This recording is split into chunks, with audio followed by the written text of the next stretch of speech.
Amém? Abra sua Bíblia comigo em Lucas.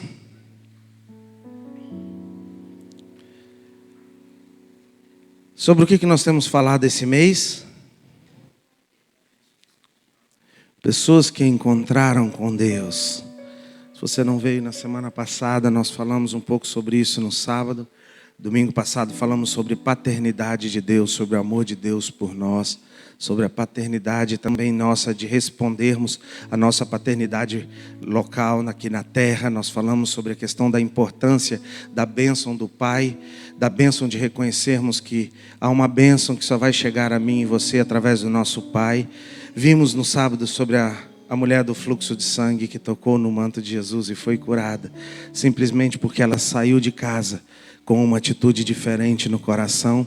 Ela saiu de casa com uma expectativa diferente no coração. E hoje eu queria compartilhar com vocês sobre um texto que, quando Deus me mostrou esse texto, houve um temor muito grande no meu coração sobre tudo isso. E houve um temor e houve um medo no meu coração muito grande, porque eu me vi nessa situação durante muitos anos. Abra sua Bíblia então comigo em Lucas 24, versículo 13. Talvez muitos conhecem o texto, mas nós vamos ler para o benefício daqueles que ainda não conhecem a história.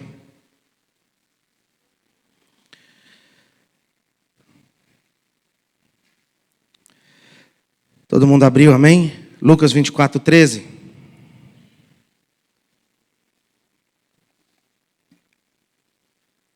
Nesse mesmo dia, iam dois deles, dos discípulos, para a aldeia chamada Emaús, que era distante de Jerusalém 60 estádios. Iam falando entre si de tudo o que havia acontecido. E indo eles falando entre si e fazendo as perguntas uns aos outros, o próprio se aproximou e ia com eles. Versículo 16. Os olhos deles, porém, estavam como que fechados e eles não o reconheceram. E então Jesus perguntou: que palavras são essas que caminhando trocaram entre vós? E eles pararam entristecidos. E um deles, cujo nome era Cleópatra, perguntando-lhe: és tu o único peregrino em Jerusalém que não sabes das coisas que aconteceram lá nesses dias? Perguntou-lhe Jesus, versículo 19. Quais? Responderam eles: as que a respeito de Jesus de Nazaré, que foi profeta, poderoso em obras e palavras diante de Deus e de todo o povo. E como os principais sacerdotes e as nossas autoridades o entregaram para ser condenado à morte e o crucificaram. Ora, nós esperávamos que fosse ele quem redimisse a Israel, mas agora, além de tudo isso, é já hoje o terceiro dia desde que essas coisas aconteceram. Versículo 22. É verdade que alguns do nosso meio nos surpreenderam e foram de madrugada ao sepulcro, mas não acharam o corpo dele. Vamos tentar de novo. Aleluia. Mas não acharam o corpo dele. Aleluia. E voltaram dizendo que tinham tido uma visão de anjos que diziam estar ele vivo. E alguns dos que estavam conosco foram ao sepulcro e se acharam ser assim como as mulheres haviam dito, mas a ele não. Glória a Deus. E então Jesus lhe disse: ó tolos, versículo 25, ó tolos e tardios de coração para crer em tudo o que os profetas disseram. Não era necessário que o Cristo padecesse essas coisas e entrasse na sua glória? E começando por Moisés e por todos os profetas, explicou-lhes o que dele se achavam em todas as escrituras. Versículo 28, e quando se aproximaram da aldeia onde iam, fez ele com que ia para mais longe. Eles, porém, insistiram dizendo: fica conosco, pois é tarde e o dia já declina. E então Jesus entrou para ficar com eles. E estando com eles à mesa, tomou o pão, abençoou e partiu-lhes e disse, e lhes deu. Versículo 31. E os olhos se abriram e o reconheceram, mas ele desapareceu de diante deles. Versículo 32. E disseram um para o outro: não ardia em nós os nossos corações quando pelo caminho nos falava e quando nos abria a Escritura? Da mesma forma, levantou-se voltando para Jerusalém e encontraram reunidos os 11 e os que estavam com eles, aos quais diziam: ressuscitou. Verdadeiramente o Senhor apareceu a Simão. E então os dois contaram o que lhes ia acontecer no caminho e como tinham reconhecido o Senhor quando ele partiu o pão. Aleluia. Quando eu comecei a meditar sobre essa palavra, sobre esse texto, eu comecei a meditar e comecei a pensar que como aqueles homens estavam de repente num caminho, numa caminhada de talvez 10, aqui a Bíblia diz que eram de alguns estádios, isso calculando dá cerca de 10 quilômetros. Como aqueles dois homens estavam numa caminhada, em primeiro lugar, primeira coisa, eles estavam onde eles não deveriam estar. Porque havia uma promessa de Deus e havia uma ordem de Jesus que eles esperassem em Jerusalém, que ao terceiro dia ele ressurgiria. Havia uma palavra de Deus, havia uma ordem de Deus, havia uma ordenança de Deus para que eles ficassem em Jerusalém. E eles esperassem em Jerusalém até o terceiro dia para que eles pudessem ser, para que Jesus, quando ressurgisse dentre os mortos, os encontrasse ali naquele lugar. E eles largam aquele encontro, eles deixam, eles abandonam aquilo e eles saem ao encontro da sua cidade, eles abandonam e eles vão. E de repente eles estavam num lugar onde eles não deveriam estar, André.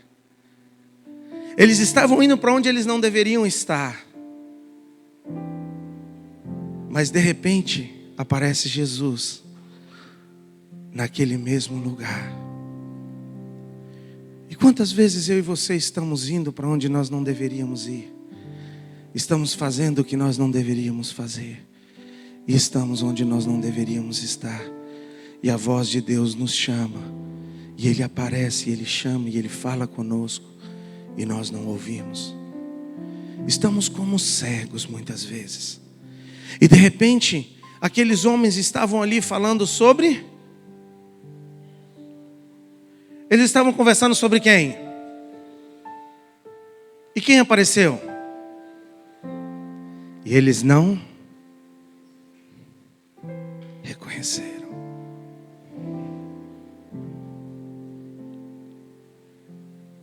O que nós estamos fazendo aqui na igreja?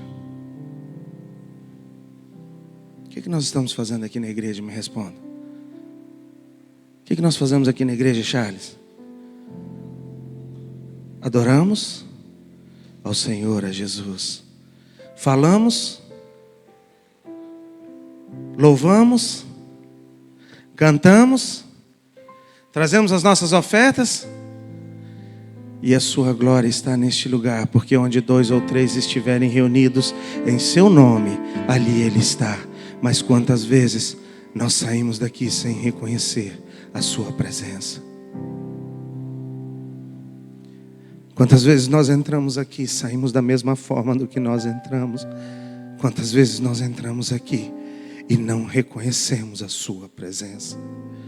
E da mesma forma que aqueles homens estavam no caminho falando sobre Jesus, mencionando sobre Jesus, falando sobre Jesus, eles estavam comentando sobre Jesus, eles estavam falando sobre a promessa de Jesus, eles estavam falando sobre Jesus, e de repente aparece Jesus. E quantas vezes nós estamos falando sobre Jesus,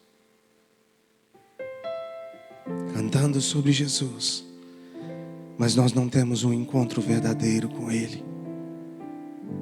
Nós não temos um encontro e nós não o reconhecemos, nós não deixamos que a presença dEle nos transforme, nós não deixamos que a graça dEle nos encha, nós não saímos daqui de uma forma diferente do que nós entramos.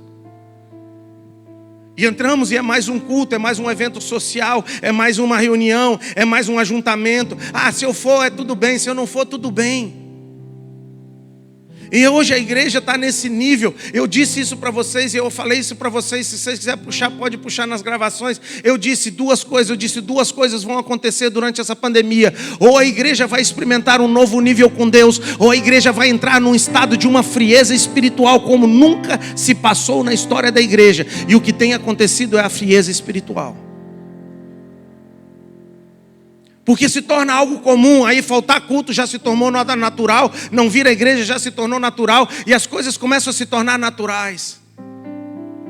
E aqueles homens estavam falando sobre Jesus e de repente nós achamos então que a nossa salvação é fazer posts bonitos na internet ou no Facebook. Repostamos frases bonitas. E deixa eu te dizer uma coisa nessa manhã, meu querido. Cuidado com as frases que você posta no Facebook. Sabe por quê? Porque aquela pessoa que escreveu aquela frase, ela tinha uma revelação com Deus de uma forma diferente. E quando Satanás atacar ela está preparada para o contra-ataque do inimigo. Aí você pega aquela frase, porque é bonita, e você posta, e você dá liberdade para que Satanás te tente naquela área, e que para Satanás te ataque naquela mesma área que você postou. Por isso, cuidado. Cuidado. E hoje nós temos uma igreja bonita, com posts lindos, sem um encontro pessoal com Jesus. Nós temos uma igreja bonita, com posts bonitos, com frases lindas. Vamos à casa do Senhor. E você sai da mesma forma que você entrou. Você sai do mesmo jeito. Você sai, e nós temos uma facilidade de culparmos as pessoas. Ah não, louvor hoje, Jaime acho que não orou antes do culto. Ei, é pessoal. O teu encontro com Deus é pessoal. Deus está neste lugar, e se ninguém encontrar com Ele, eu quero me encontrar com Ele. Se Ele tocar em só uma pessoa nessa manhã, que seja eu. Me desculpe pela minha ousadia, mas eu quero sair daqui de uma forma diferente do que eu entrei. Eu preciso sair daqui de uma forma diferente do que eu entrei. Eu preciso sair daqui transformado. Eu preciso sair daqui mudado. Porque presta atenção, o que acontece com eles quando eles reconhecem a Jesus? Eles estavam indo para onde eles não deveriam ir. Eles estavam desobedecendo uma ordem, Nildes. Mas quando eles reconhecem que é Jesus, o que eles fazem? O que eles fazem? Voltam imediatamente para onde eles não deveriam ter saído. Eles voltam para onde eles não deveriam ter saído. Eles voltam para onde eles deveriam ter ficado. Eles voltam a fazer o que eles deveriam ter feito. E aí às vezes as pessoas vêm, ai, Deus falou comigo, e tu olha para a vida dela, está tudo errado. Para. Porque o dia que Deus realmente falar contigo, meu querido, a tua vida nunca mais será a mesma. O teu relacionamento nunca mais será a mesma. A tua empresa nunca mais será a mesma. A tua vida espiritual nunca mais será a mesma. Haverá algo diferente na tua vida. Haverá um fogo diferente na tua vida. Cara, como isso aguça os meus espíritos proféticos, sabe? Deus falou comigo. E eu fico olhando e falo, quem dera Deus realmente tivesse falado. Quem dera verdadeiramente Deus tivesse falado. Porque a tua vida nunca mais seria a mesma. Porque as pessoas viriam algo diferente em você. Porque quando Moisés encontra com a sarça ardente, ele volta para libertar o povo do Egito. Porque quando os homens que encontraram com Deus se encontram verdadeiramente com Deus, as suas vidas nunca mais são as mesmas. Deus faz deles pescadores de homens. Deus transforma eles, pescadores de peixe, para pescadores de homens. Deus os transforma, Deus muda, Deus vira a sua vida. Porque Paulo, quando ele cai do cavalo, ele ouve, porque tu me persegues. Ele entra na cidade e passa, e depois disso ele vira um dos maiores apóstolos que já pisou nessa terra. Escreveu grande parte, a maior parte do Testamento, do Novo Testamento foi escrito por ele, porque ele sim ouviu a voz de Deus. A igreja chega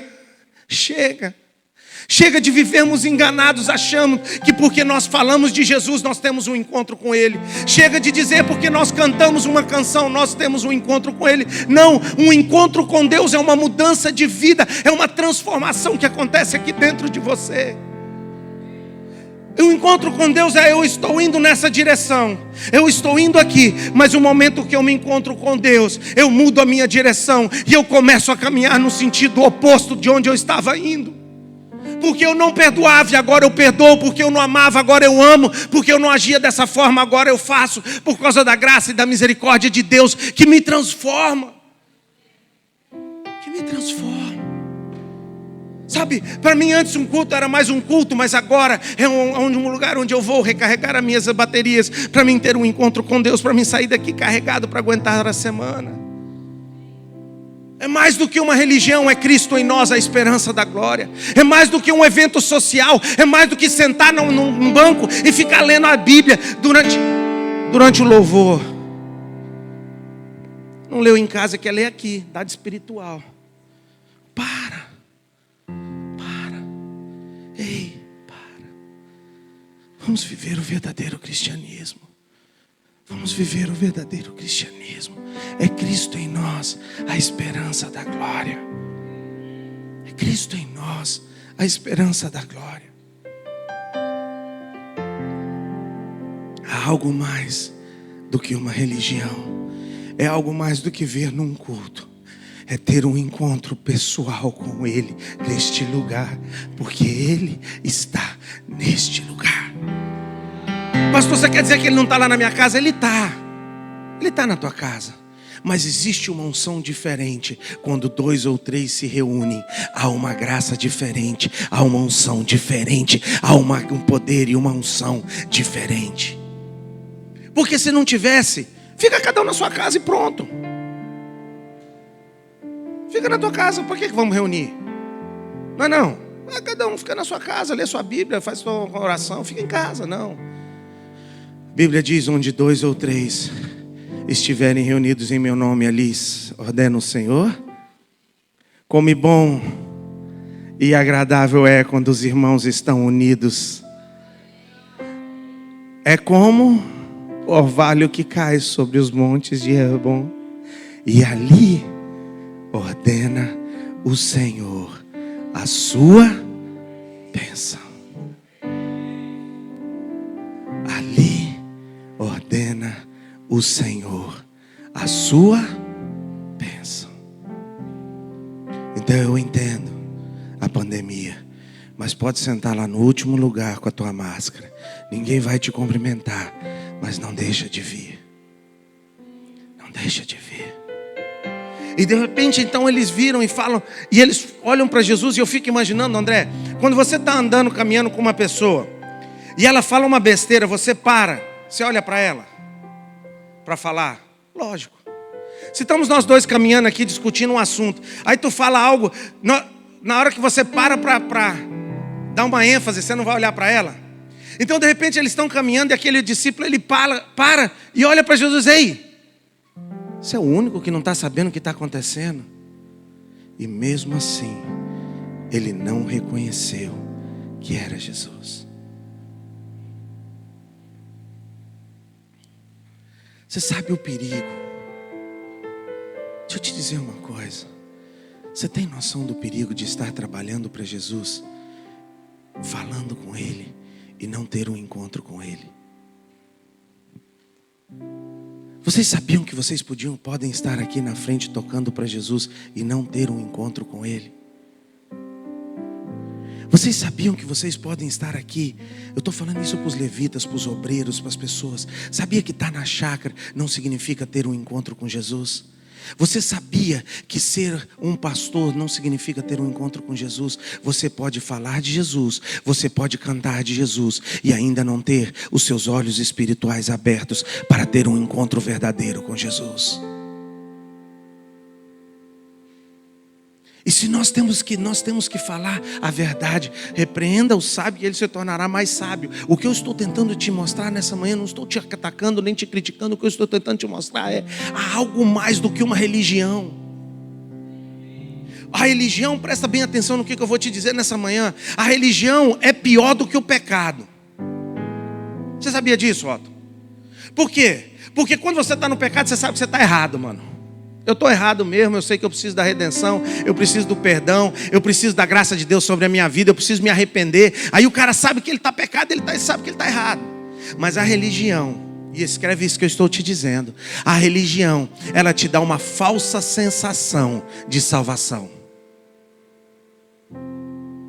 Vou repetir. A religião, ela te dá um falso sentimento de salvação. Então você pensa que você pode vir aqui na igreja e cometer os pecados durante a semana. Você pensa que você acha que pode vir aqui na igreja e dormir com a tua namorada durante a semana. Você acha que você pode vir aqui na igreja e mentir durante a semana, porque ela te dá uma falsa sensação de salvação.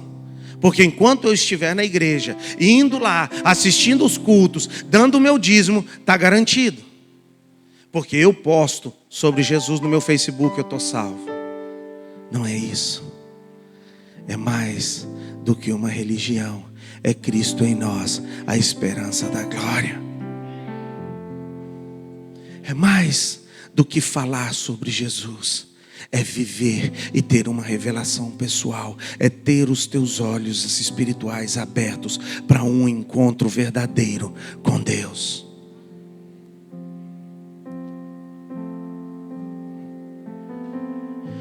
E quando eles param em Jesus e eles começam a explicar para Jesus o que aconteceu, eu fico imaginando a cara de Jesus.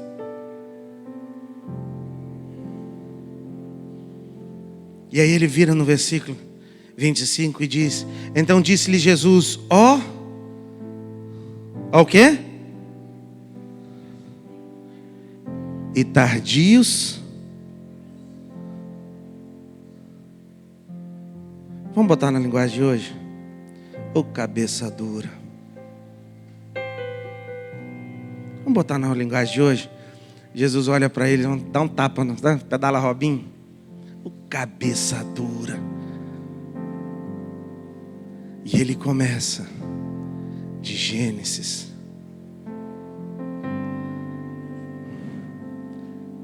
a explicar tudo o que deveria acontecer. Adiantou? Adiantou? Vocês estão com medo de responder. Adiantou? E aí ele explicou e eles saíram dali transformados. Adiantou? E meu irmão, tem dia que acaba o culto aqui, eu estou morrendo por dentro. Porque a gente vem aqui e fala e parece que as pessoas não acreditam, não entendem, não ouvem. Cara, você vira e explica para a pessoa que existem mais de 8.000 promessas na vida dela. Você explica que é uma graça de Deus sobre a vida dela. Você explica que há mais de Deus para a vida dela do que o que ela tem feito. Aí você tenta explicar para ela algo e parece que aquilo bate num paredão. E parece que as pessoas têm uma necessidade de lutar pela sua desgraça. Essa é minha desgraça e você não vai tomar ela. Essa é minha doença. Cara, Cristo levou sobre si as tuas enfermidades e pelas suas pisaduras nós fomos sarados. Abençoado serei ao entrar e abençoado serei ao sair, porque tu abres as portas e os teus anjos vão à frente de mim, abrindo e me prosperando. Mas não adianta, sabe por que não adianta? Enquanto os teus olhos espirituais não forem abertos, eu posso ficar aqui a manhã inteira gemendo e te explicando a Escritura, mas enquanto os teus olhos não houver uma revelação de Deus que sai daqui e vem para aqui, nada vai adiantar. Porque Jesus explicou para eles. E vamos lá, era melhor pregador do que eu.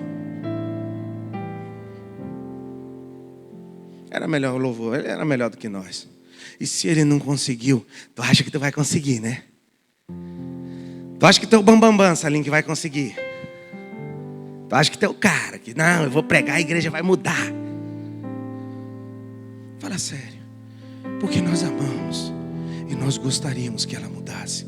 Mas eu venho aqui e falo sobre os pais e um monte de gente fica chateado comigo. Aí você não deixa o levita entrar atrasado no ensaio, porque eu cancelo uma reunião de presbitério para estar com os levitas. E aí os levitas não aparecem porque estão no shopping, estão fazendo não sei o que, estão passeando. Ah, eu chego lá na hora que eu quiser. Eu fechei a porta, foi jogar bola, né? Foram jogar bola. No ensaio do levita foram jogar bola e recebe a oferta da igreja.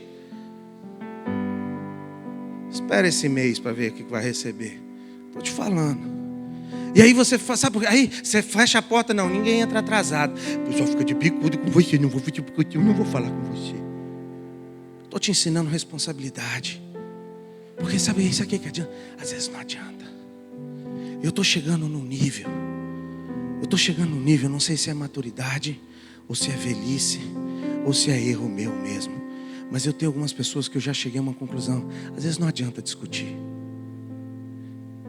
Esses dias a minha esposa chegou para mim depois de uma reunião e falou: cara, parabéns. Eu pensei que tu ia estourar e que tu ia falar e não sei o que. Eu olhei para ela e falei: ia adiantar?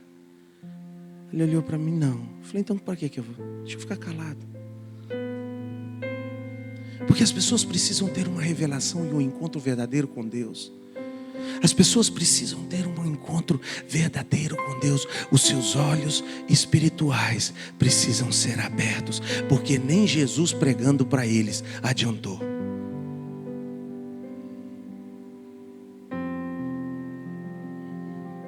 Falei para vocês que no final dessa série vocês iam me amar ou me odiar. Espera, domingo que vem vai ser pior. Se não quiser, não vem não. Já estou avisando logo de antemão, não precisa vir. Versículo 31. Vamos começar no 30. Então, estando eles à mesa, tomou o pão, abençoou e lhes deu. O pão significa o quê? Na ceia. E muitos de nós não valorizamos a ceia do Senhor. Deixamos de ir. Uma ceia só. Mês que vem eu tomo esse negócio.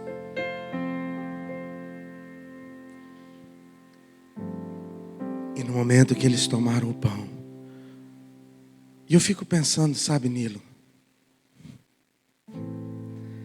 ele devia ter um jeito único de partir aquele pão.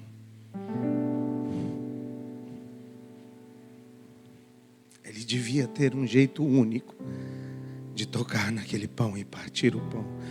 Porque no momento que ele partiu o pão, eles viram que era Jesus.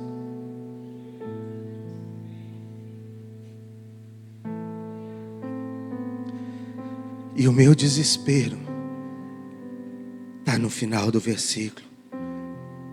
Mas ele o quê?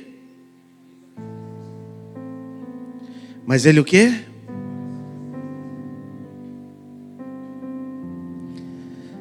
Que não seja tarde o dia que nós reconheçamos a presença de Deus. Que nós possamos reconhecer enquanto é tempo, enquanto Ele está no nosso meio, enquanto Ele está nos dando uma chance e enquanto Ele está movendo no nosso meio. Que nós possamos reconhecer a presença e a graça de Deus enquanto Ele está no nosso meio. Porque um dia, Ele disse que um dia você poderá buscar e não achá-lo mais.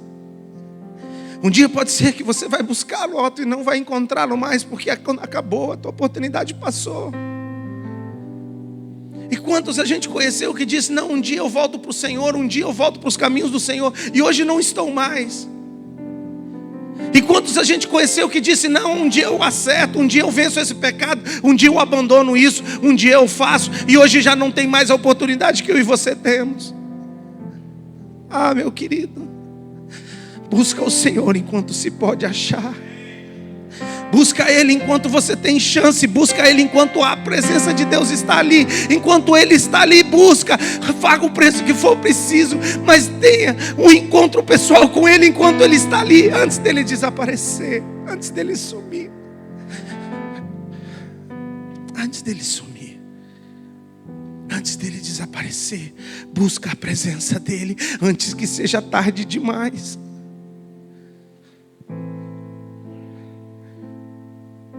E eu já estive em lugares onde a presença de Deus passou.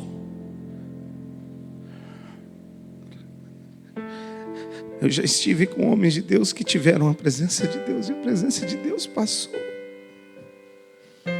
Eu já estive com mulheres de Deus que a presença de Deus passou. E é um vazio, e é uma sequidão, e é um desespero no coração deles. E parece que você senta com eles e eles só vão te contar coisas do passado. Ah, porque eu já fiz, mas o presente morreu. Porque ele não está mais lá.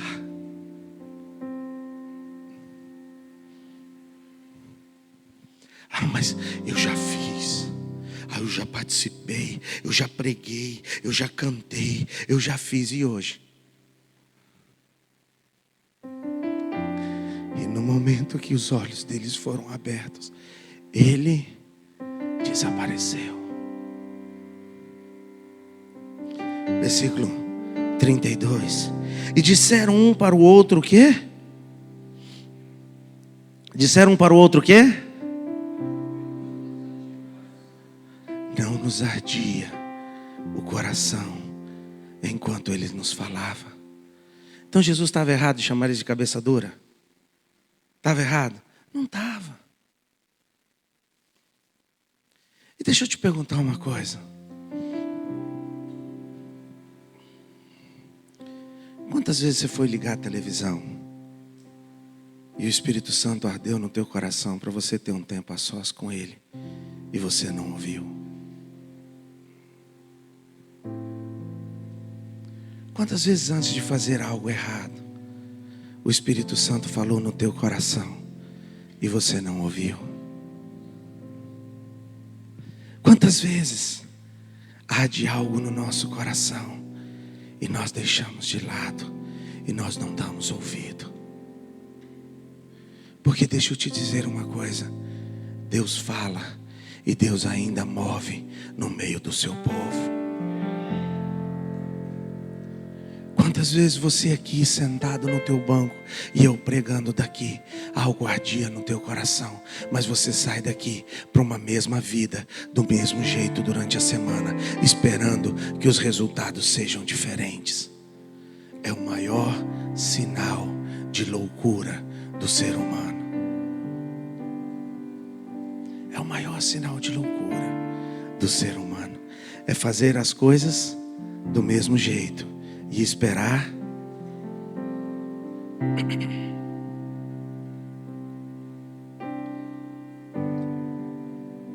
Então, quando você tiver um encontro com Deus, haverá uma transformação na tua vida.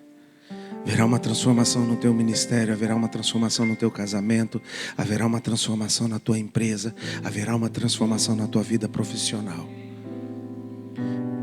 Porque a Bíblia diz: já fui moço e agora sou velho e nunca vi um justo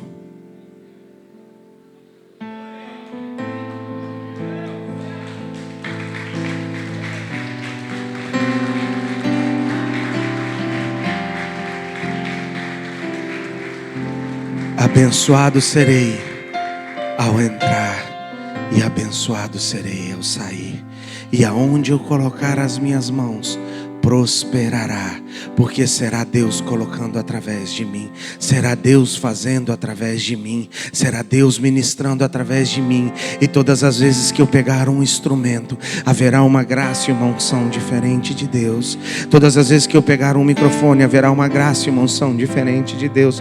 Todas as vezes que eu entrar na minha empresa, o meu chefe vai dizer: aí está alguém que traz solução, que traz bênção. Aí está alguém que eu posso perguntar e buscar uma direção e ele vai me ajudar. Aí está alguém diferente, que carrega algo diferente, que carrega uma bênção diferente, porque ele teve um encontro com Deus, porque ele foi marcado. E quando seus olhos abriram e eles viram tudo isso, eles voltam correndo para de onde eles não deviam ter saído. E quando eles estão lá conversando, o que acontece? Jesus aparece para eles. E ele entra na sala e diz: paz seja convosco. E se Jesus não tivesse buscado eles na estrada de Emaús, eles teriam perdido aquele momento. É mais do que uma religião, é Cristo em nós, a esperança da glória. E eu sonho com uma igreja onde ser crente não vai ser um conjunto de regras, mas ser crente vai ser uma vida queimando e ardendo pelo fogo e pelo Shekinah de Deus nas nossas vidas.